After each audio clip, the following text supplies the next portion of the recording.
So, my drive from my house to Noelle's is about 20 minutes. So I need you guys to understand that all of these things happened in 20 minutes. 20 minutes. In a 20-minute window. So first, on my way to get a latte in my car and walking down the middle of the street was a woman with not one, not two, not three, Whoa. not four, Whoa. Oh my god. not five, I'm scared. but 10 dogs. Shit. Okay. She was walking 10 dogs all at once.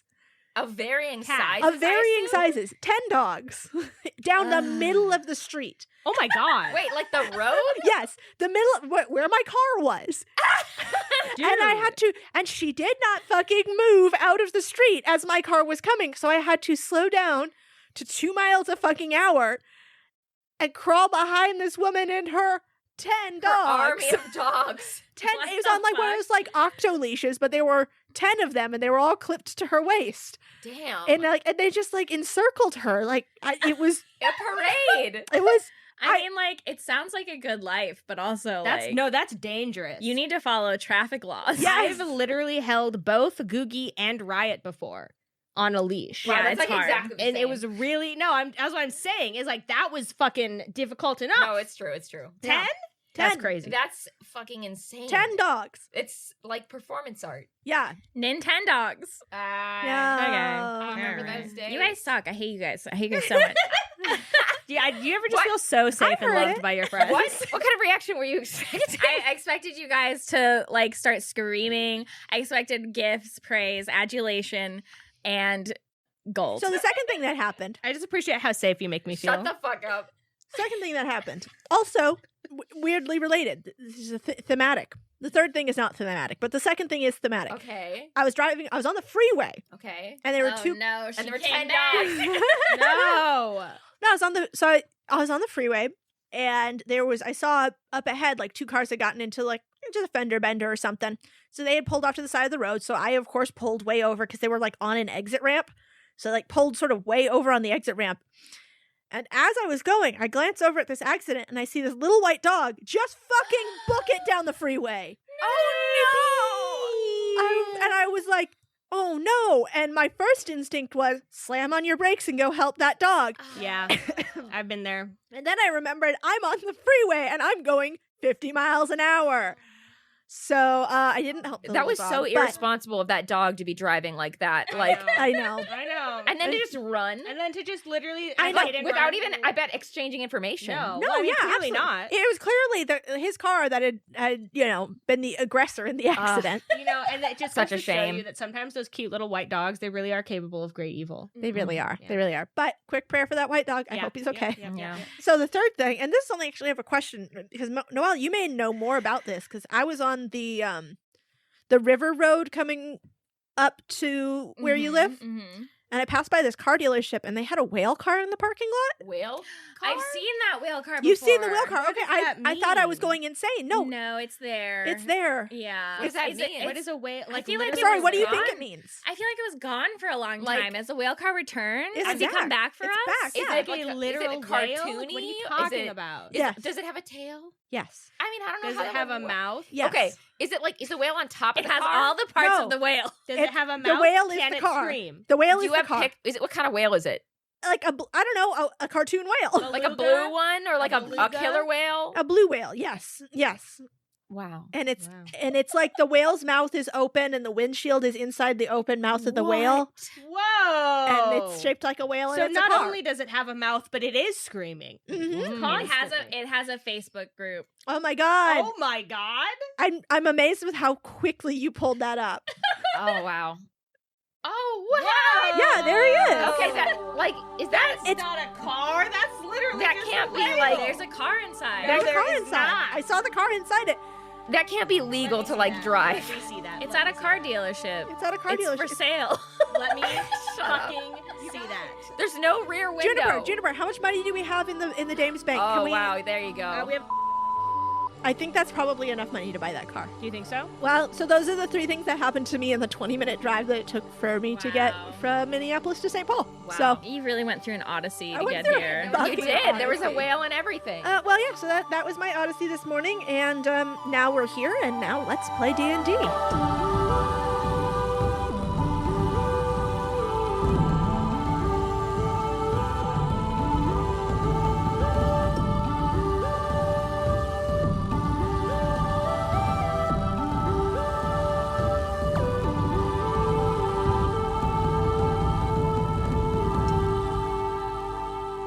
My name is Kat, and I am walking 12 dogs. Whoa. What the fuck? Hi, hi. My name is Noelle, and I play a whale car. And she is a 12 level Wogue. Hi, I'm Juniper. I am not held back or shackled by my shame, and I feel safe everywhere I go. And I play Corbin. I feel really safe if you say that. Hi, I'm Errol. I play Slake, level 12 half-orc fighter, and I am the dog driving the car. This dog can drive. Not well. No. Not well. So last time, you you finally broke through into Essedel proper. The majority of your troops made it through, and you've left some to defend the gates, but you guys now made it into the Dwarven city. You split from the majority of your troops, who then went on to fight Minotine, the spear, and his specially trained forces. The fight was going okay for them, but then, through the ceiling of the cave that holds Essedel came Big Drill. Big Drill came on through, and Corbin made the decision. He didn't have to make this decision, but he made this decision to ride the drill. And we all said, Corbin, you're going to die. And Corbin said, not 20. It was a falling drill, just to clarify. Yeah, It was falling from 1,000,000 feet. Yes, so the drill fell. I'm mad again. Yeah. I also jumped off of it mid-fall. You did. I'm getting mad at you. Why are you adding the details? Yes. So Corbin did a sick flip that by all accounts should not have worked. But it did, because that's how D&D works. Yeah, and then you got found by Selni, who took you back through the smugglers' tunnels to a little encampment of the Dwarven Resistance, and that is where you guys are now. Correct. So, Selni leads you through a warren of back alleys and tunnels, not saying a word until you reach a small access tunnel with a ladder heading downwards. Finally, she says, "Took you guys long enough." She looks bad. She is dirty. Her cheeks are hollow and gaunt. She's got cuts on her face and arms. She has clearly been fighting a hard fight since you guys parted ways. Hate to say it, but I'm glad to see you. Oh, I'm fine with saying that I'm glad to see you. I'm going to remember this moment for the rest of my life, which may be very long or very short. Just go down the ladder. Come on. It's gonna be long, you idiot. I'm sorry. Okay, we go down the ladder. All right. So you guys head down the ladder that Selni showed you, and you find yourselves in a damp cistern. Big Papa greets you at the bottom of the ladder with a grunt and lowers their gun. Mist wafts from a pool at the center of the cave, and all around the edges of it, dwarves crowd on thin pallets or cluster around campfires. Those laid out are tended to by the others, who trickle water into their mouths or hold their beards for them as they vomit glowing liquid from their guts. Oh. Selni looks around and says, "Well, welcome to the Resistance. We've been doing everything we can to disrupt Torva's plans and get people out of his experiments." She looks back at you guys and shakes her head. "It's worse than I ever could have guessed." I'm so sorry, Selni. But we'll do whatever we can to help now that we're here. "I saw the troops you brought into the city. That's already a big help. If they can take down that spear god, that'll free us up a lot to get people off of that top layer." She pushes back her hood and runs her fingers through her dirty hair. "Come on. You guys look like you could use some food." I mean, you guys seem like you're in a lot rougher shape than we are. Mary, do you think you could do some healing? And Mary nods, and she sort of holds up her hands like she's ready to start healing, and Selni kind of doesn't look super comfortable with the idea of magical healing. But she glances over at those who are recovering from the spores that have been laid out on these pallets, and she nods and says, "Well, you can go offer." I have a spell, like, it's still magic, but maybe it might be a little bit more palatable than, like, if Mary uses her crazy hand-wavy, glowy lights everywhere, magic, love you, Mary. but it's not super effective, so I could still use some of your juice, Mary, if you got some juice. I got some berries. Are you suffering from high-quality podcasts? You see, quality podcasts stimulate parts of your brain, leading to an irksome condition called thinking. But suffer no more, my friend. Introducing Discount Storytime's blend of fictional nonsense and rancid gibberish to provide soothing relief. Try Discount Storytime today. Available on most podcast catchers and at discountstorytime.com. Consult your healthcare provider before listening to Discount Storytime. Not intended to treat unicyclitis, pickleball liver, or jittering expectations. Mary looks at you and nods. And Let's make wine. She signs. What? Berries and juice. Yeah, the two ingredients. Corbin, who has not once acknowledged the existence of alcoholic beverages, Yeah. is now Yeah. in this moment.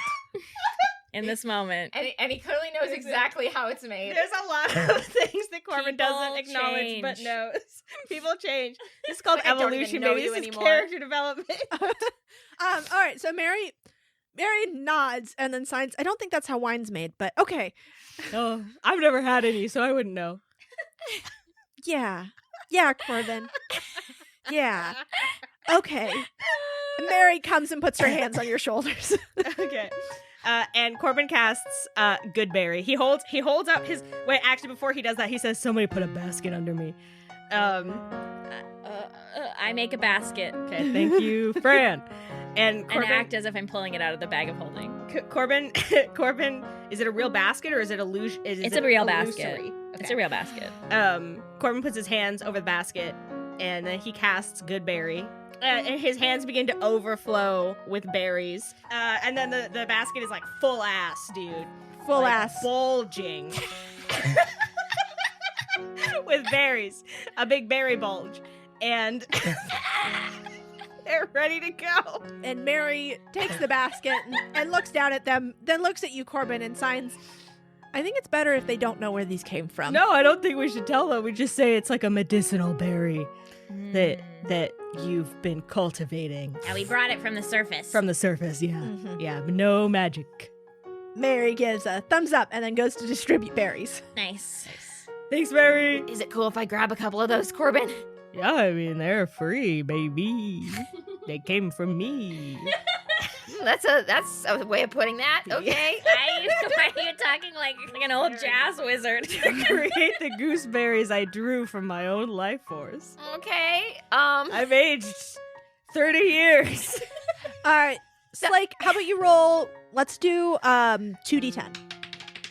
Oh shit. Okay. So altogether that'll be 14. Beautiful. All right, so you've healed yourself of the berries. Mary has gone off to distribute berries. So Selni puts her hands on her hips to survey the ragtag encampment of survivors, and she says, well, this is what we've got.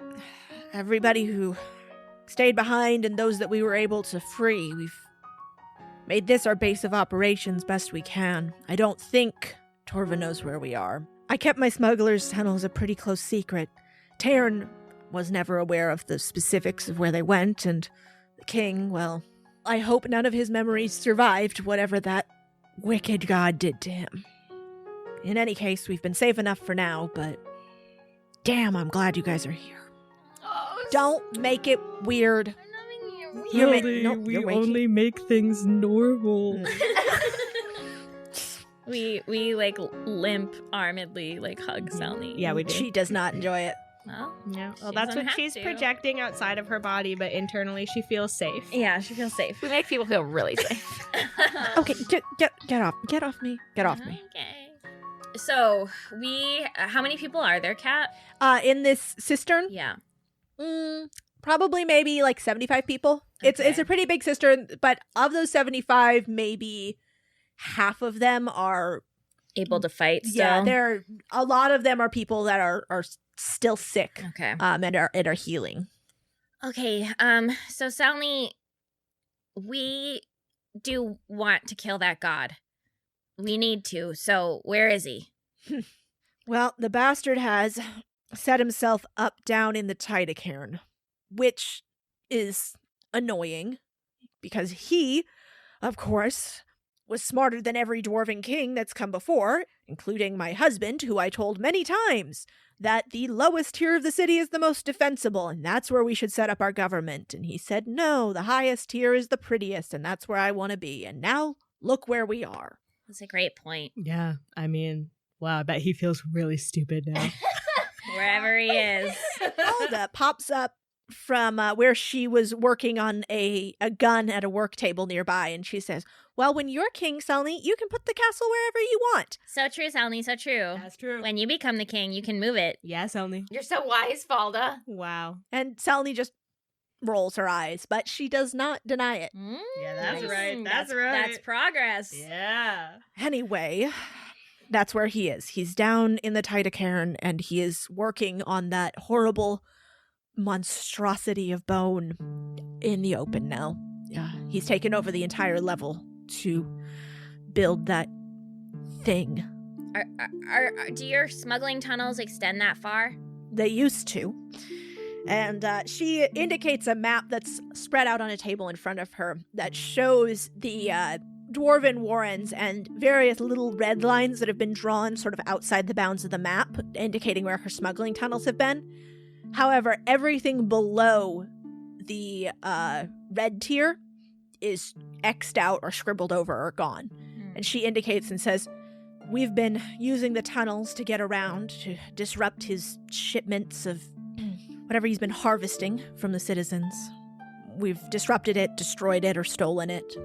But every time we get caught, he collapses the tunnel after us, and now there's only one way down through the red tier, and something horrible is guarding it. Oh. Have you seen it? Her. Yes, I have.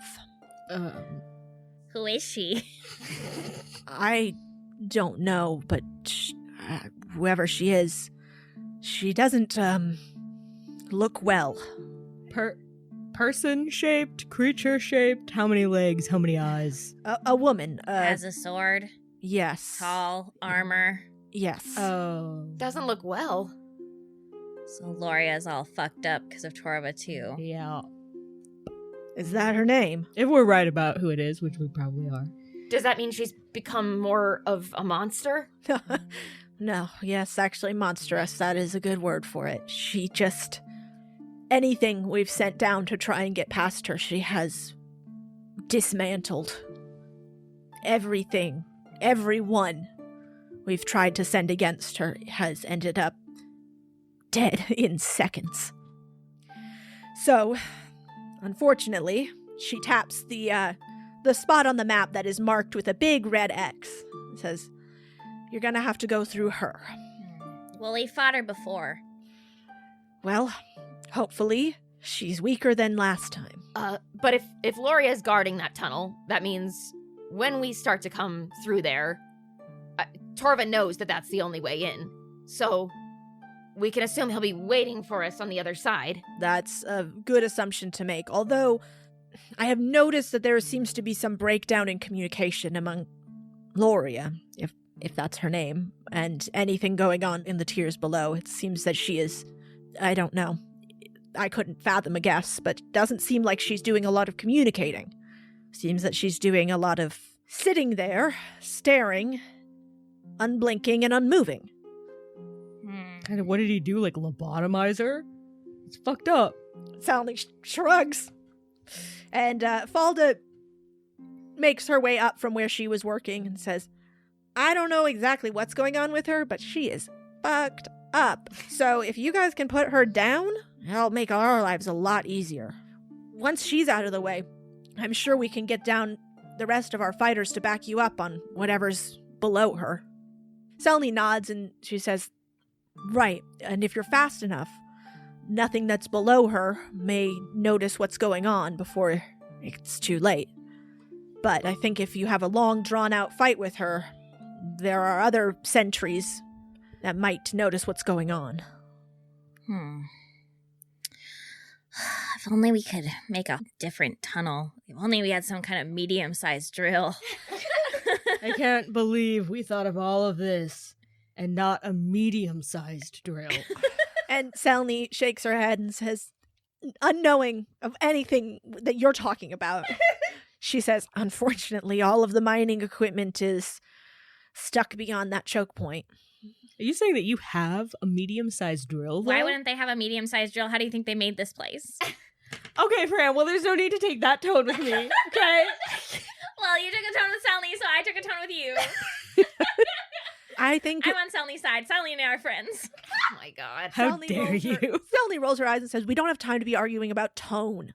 We're not arguing. I've been waiting for you to get here because I hoped you had a plan. Please tell me I was right. Yeah, we have a plan-ish. We had a plan. We executed that plan. That's why we're here. So I think what's going to be best is if you and the other fighters can join up with our forces in the main cavern, in the gold tier. And then we have even more enforcements coming from different directions. And I think our plan is that we're going to go in first and clear the way. And then the rest can follow. All right. Tell me, where are your other forces coming from? Show me on the map. I like point out that people are coming from Onya eventually, and that we have people coming through a hole Right. drilled by big drill drill, hole. Big drill. and that we have hole. people still fighting above the entrance. All right.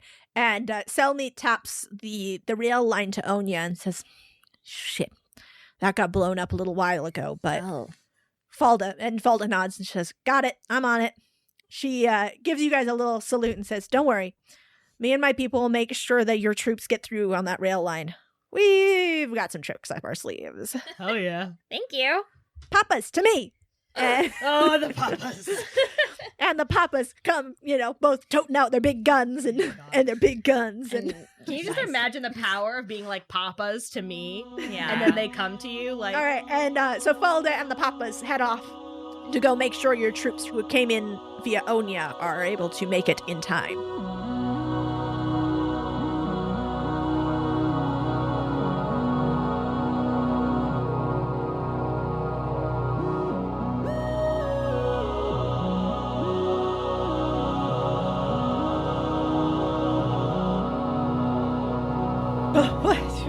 What year is it? Hello. Oh my gosh. Hello, everybody. Welcome to the mid-roll. We've made it. We're here. Finally, we're here. So first, big apology for the unannounced hiatus. Thank you all so much for sticking with us. We have been beset by demons on all sides. Personal, health, family, job, housing, pretty much any curveball that life could throw at you. It has been thrown at each of us in succession over the past 3 months or so. So it's been a time, and we really appreciate you guys just hanging out, sticking with us while we took a little break.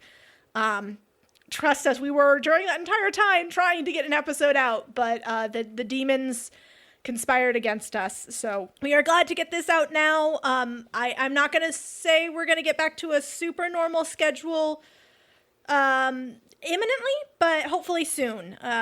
Luckily, we are approaching the summer. Things should calm down a little bit, so we're fingers crossed we're going to be able to get episodes out at least a little bit more regularly than 3 months in between episodes. So thank you. We really appreciate you guys so much. We appreciate you. We appreciate you even, but we also appreciate you.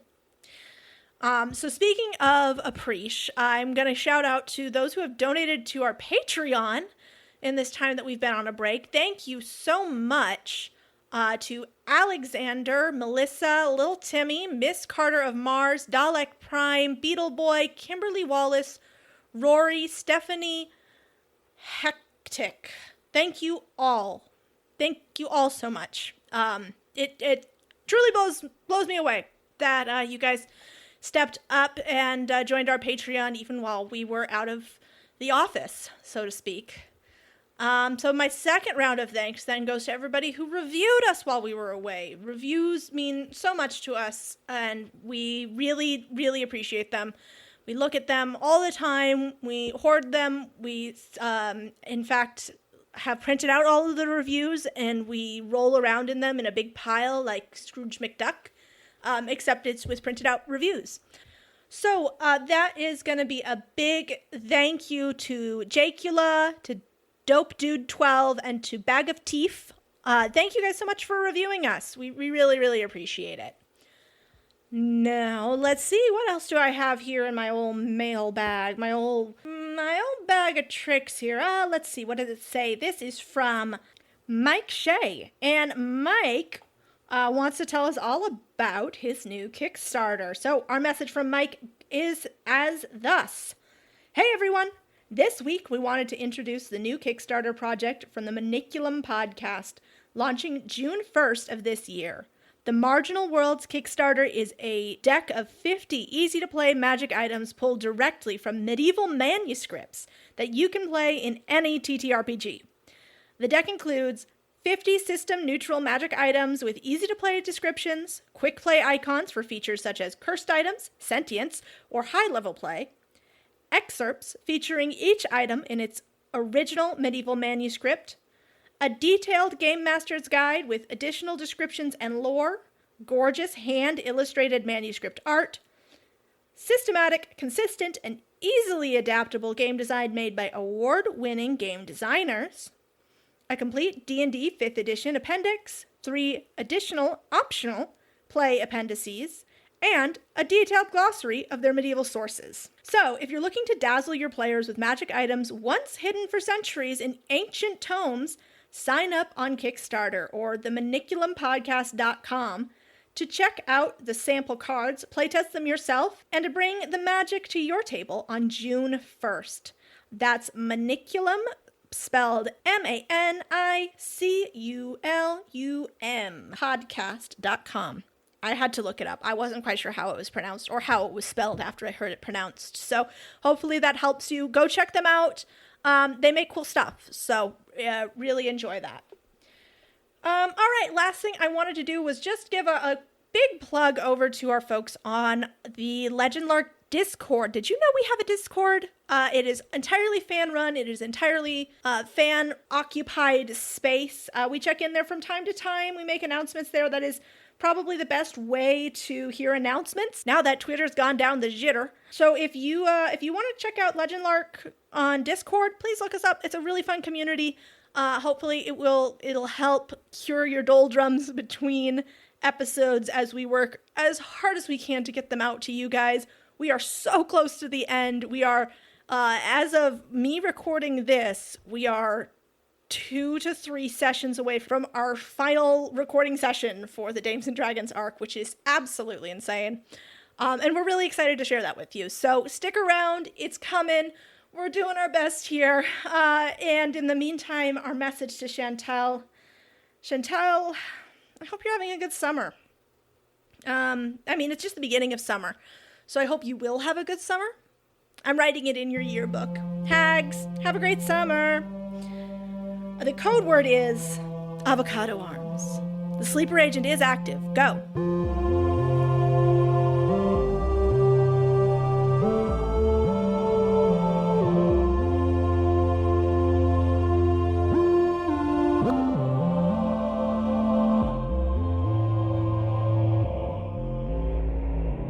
And Selni says, there's one other thing I wanted to show you that we've made some progress on.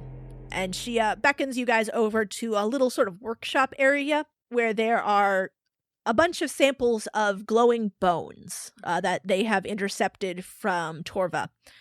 There's just bins of bones that have been covered with cloth, but a few of them are out on work tables, and there's one dwarf who's sitting there with a contraption of like glasses that have various lenses that he can put down and take up, and various magnifications.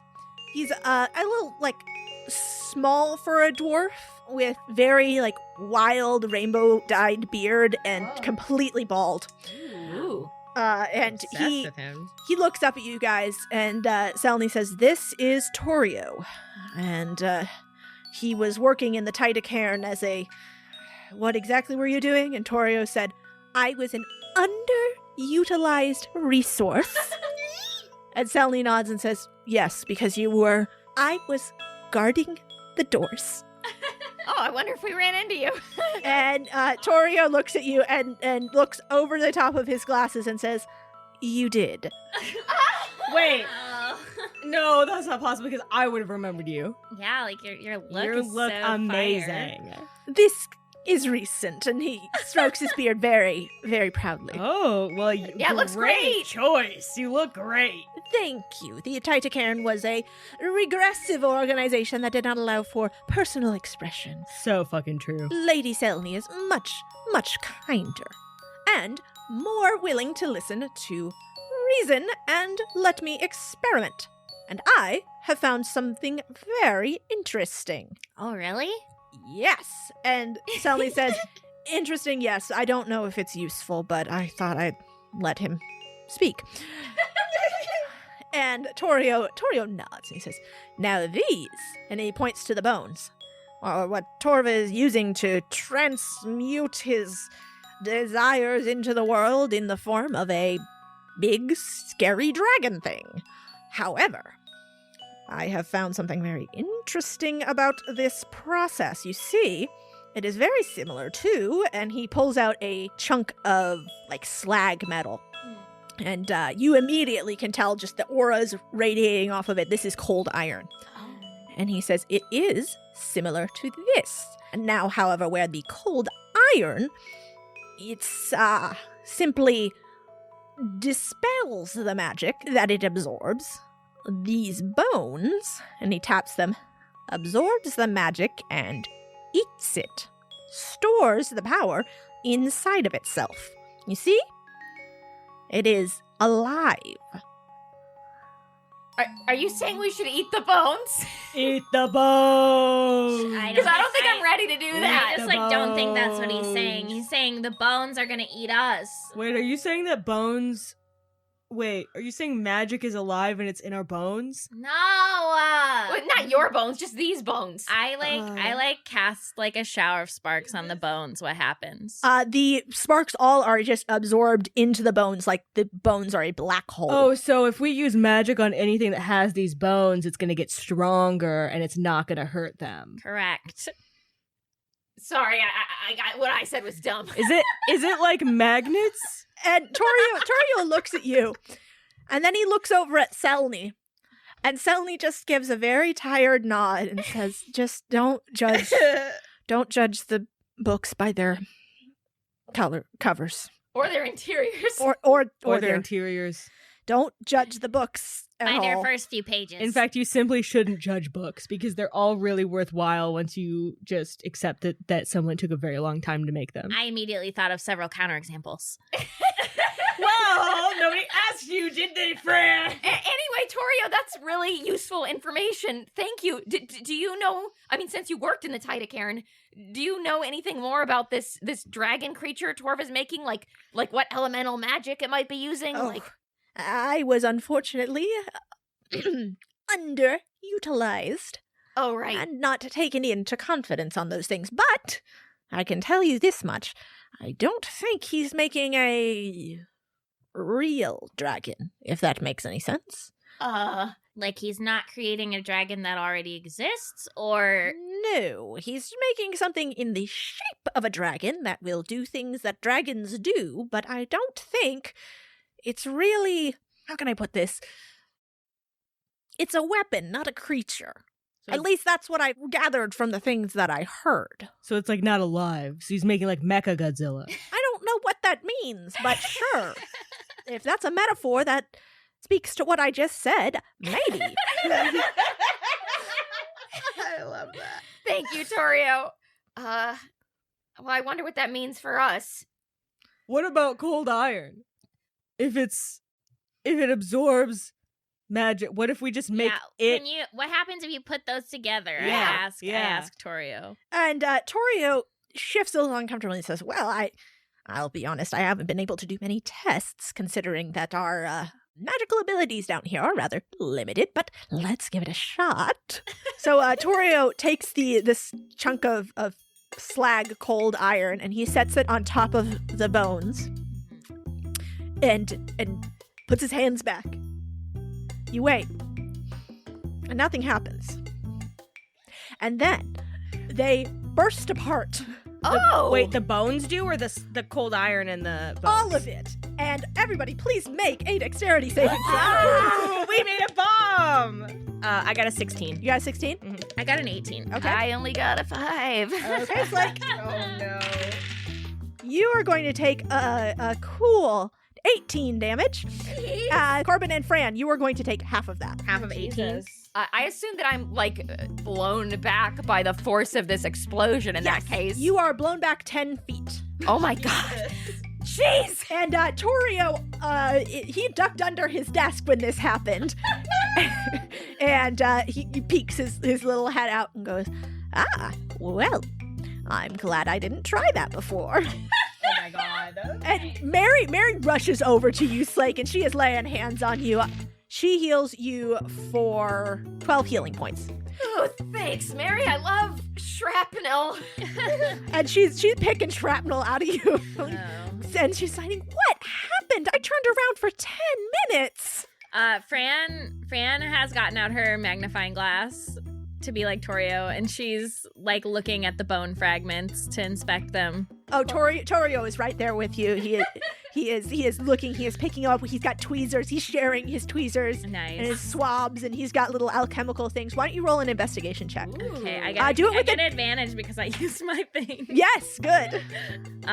So that's gonna be way over 20. Way over 20. Okay, so looking at the bits of shrapnel and the bits of bone, it seems that what happened, from what you can tell and what you know of arcane stuff, is basically they tried to absorb each other and neither of them won.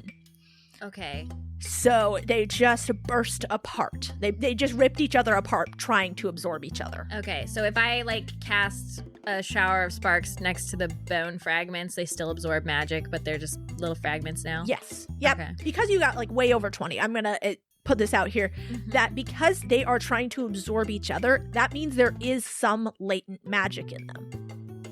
That is somehow that is not, basically they are themselves magical, but it is not the gods' magic. It is void magic. Okay. They're trying to absorb each other's void magic, and that doesn't work. Okay. Do we know where cold iron comes from? You don't, no. You came from the Titacairn. Oh, well, we should fucking ask this guy. Okay.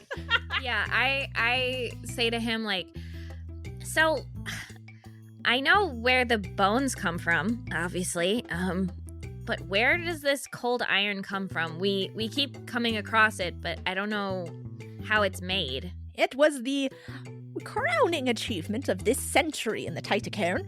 The first thing of worth that the esteemed institution had produced in a very, very long time, and it was used to strengthen our anti-magic wards. Almost 100 years ago, it has been a bedrock of dwarven society since it was invented. So to speak. So to speak, yes. And in some ways very literal, as it has been used in many applications throughout our society to create magical seeming effects. However, if you're asking for the technical specifications of the recipe, it was very closely guarded by those in the inner circle of the Titacairn, but he taps the side of his nose, I did a little investigating on my own. I can't tell you the exact proportions of the recipe, but I can tell you that the raw materials for the cold iron were mined from the same area as the, what did you call it, the heart? Now resides. The heart was uncovered rather recently, from what I've been able to understand, but the material for the cold iron was mined from the same area, and the smelting process is quite involved. It has a number of steps, but if this was the heart, these spores that have infected this bones, I would say perhaps that the material for the basis of cold iron was perhaps the liver or the kidneys. Basically, the corpses of the giants. I'm gonna take a stab in the dark and say, bones for the cold iron, blood for the bones. Blood for the bones. Wait, no, sorry, you're saying Bones for the iron. you're saying that the cold you think that the cold iron might have been the giant's bones. I think it's bones. Do you think that could be possible? I suppose are you? Let me just let's take a step back. Let's peek behind the curtain here of your strange little minds. Okay. Are you saying this literally? I was making a metaphor. I was making a little joke, a little jest, saying it was the kidneys. Are you saying this literally? You think this might be bones of a long ancient giant that was used to form the continent? Well, Oh, yeah, I mean, what did you think? No, yeah, 100%. What did you think the heart was? It's literally a It's heart. literally a heart. I thought maybe it was just a big rock shaped like a heart. No, it's like actually a heart, bro. Ooh. Ooh. He kind of looks around himself and goes, "Ooh, so Also, what is this?" It's like low-key still alive a little bit, kind of. Have you not seen it? They didn't let you see it, huh? They didn't let you see it, huh? Oh. They said I wasn't ready yet. Well, to be fair, when Fran saw it, I wasn't ready either. yeah, Fran wasn't ready either. Okay, well, this is all really useful. Do you know if there's a source of cold iron that we could get our hands on? I know you haven't been able to, but we have enforcements, so... Well, the most readily available source of cold iron, and we have been gathering it. And he kind of like looks around as if like he has made himself part of this we. Ah. Yeah, okay. And then he says, but they have been gathering it as well. And he says it in such a way that he is also maybe part of that they. Okay. But that means that if we get down there, there'll be a lot of cold iron. If we can get it into contact with this thing, do you know, is it alive, or, well, not alive, is it up and moving already?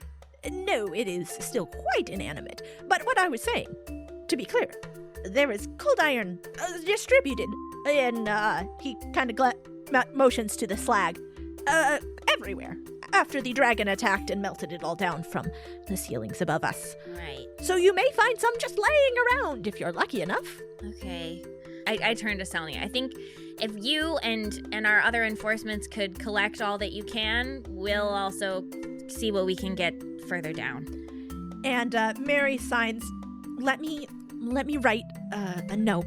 We can coordinate with the engineers who were working on the drill. They may be able to make something on the fly or repurpose parts of the drill. What do we want to make? Mary looks at you all and says, I don't have any engineering experience at all.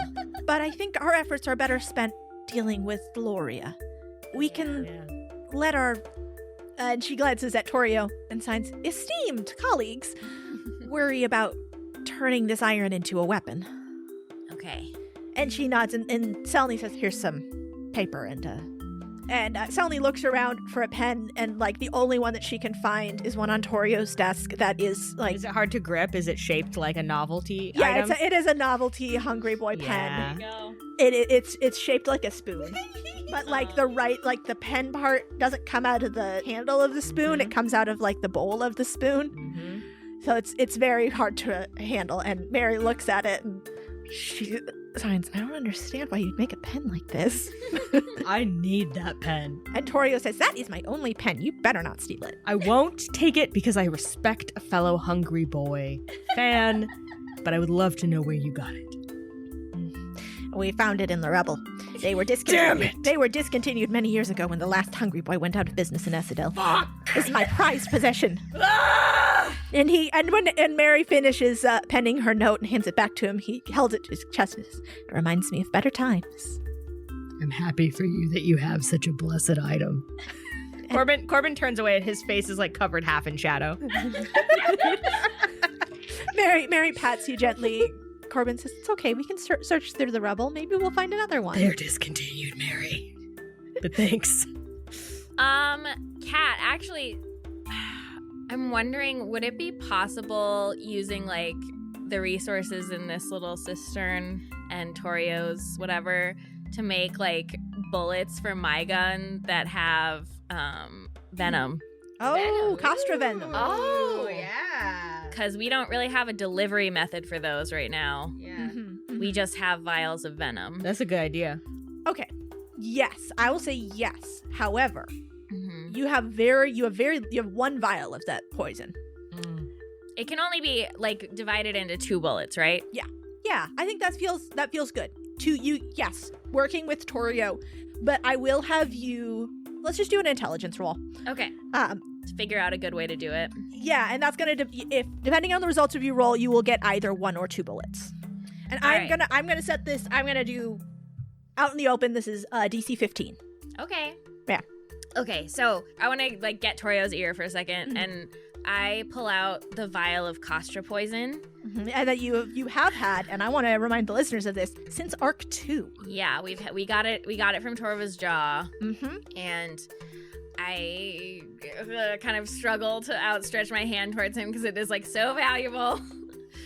And Kai told me that I needed to divide it into 2 doses, but I guess everyone else doesn't know that. What is that? Oh, this is Costra poison. How much of this do you have? Just this.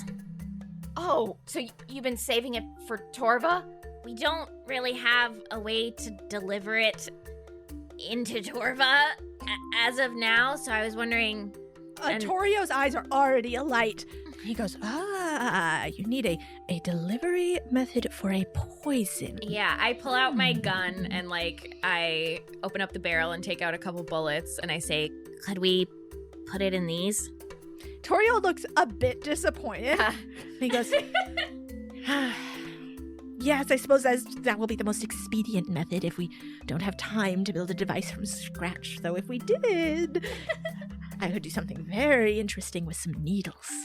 Oh. I'm not opposed to a needle being involved.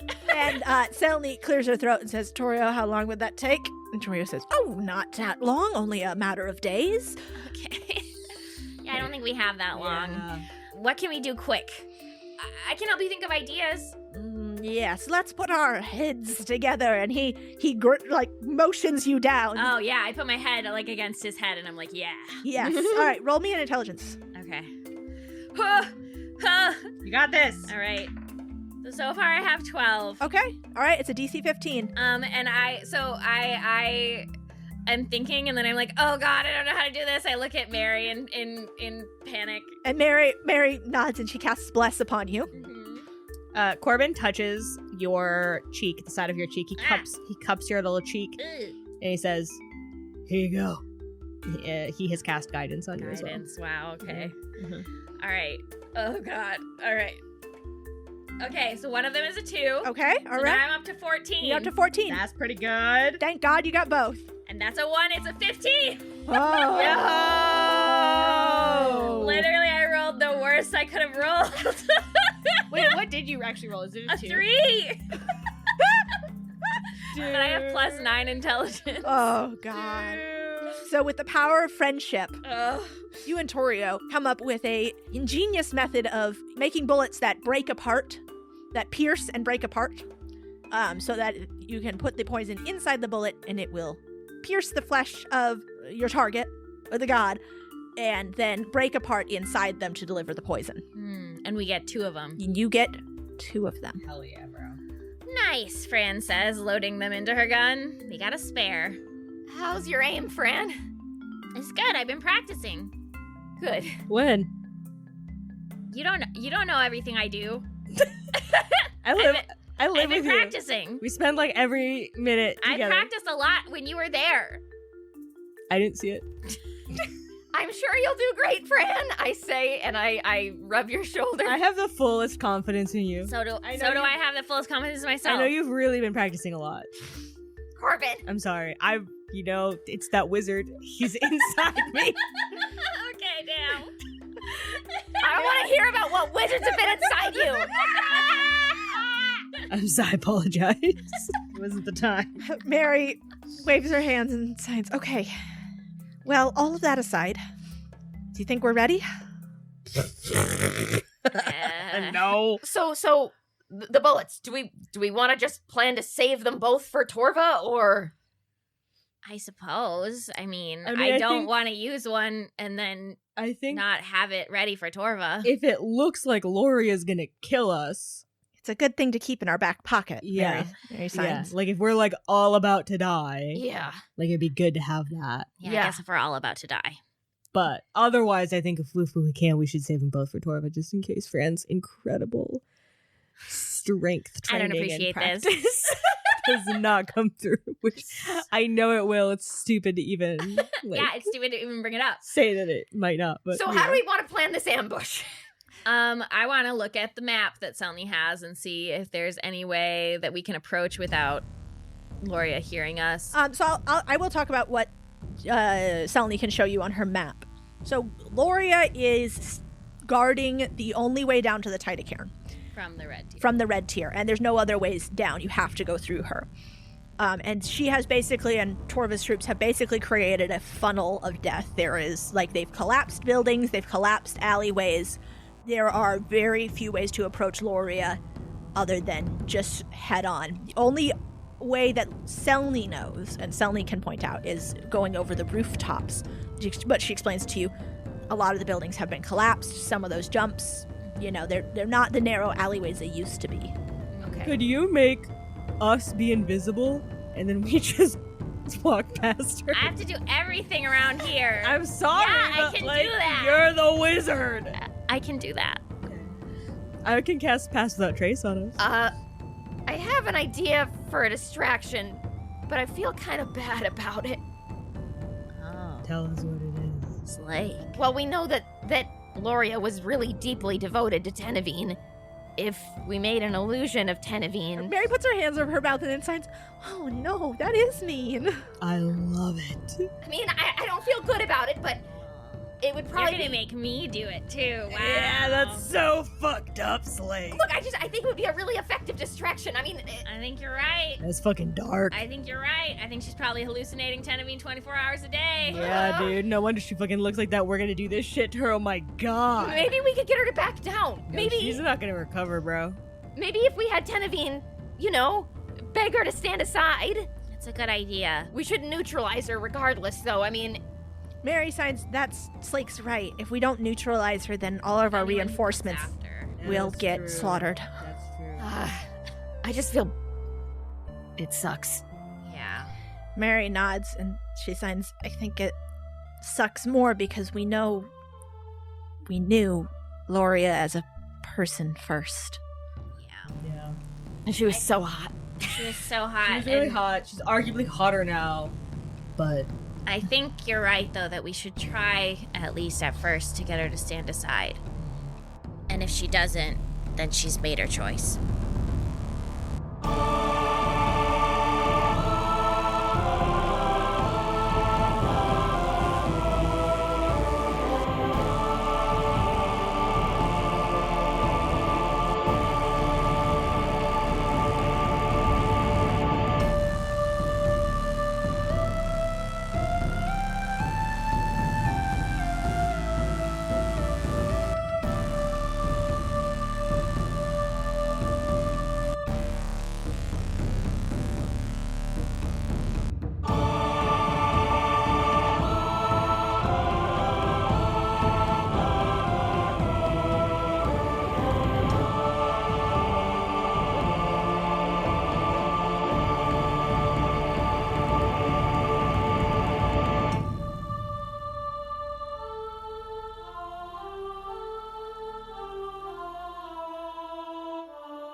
the jazz wizard is a part of me. I told you I have been aged 30 to 40 years internally in my brain.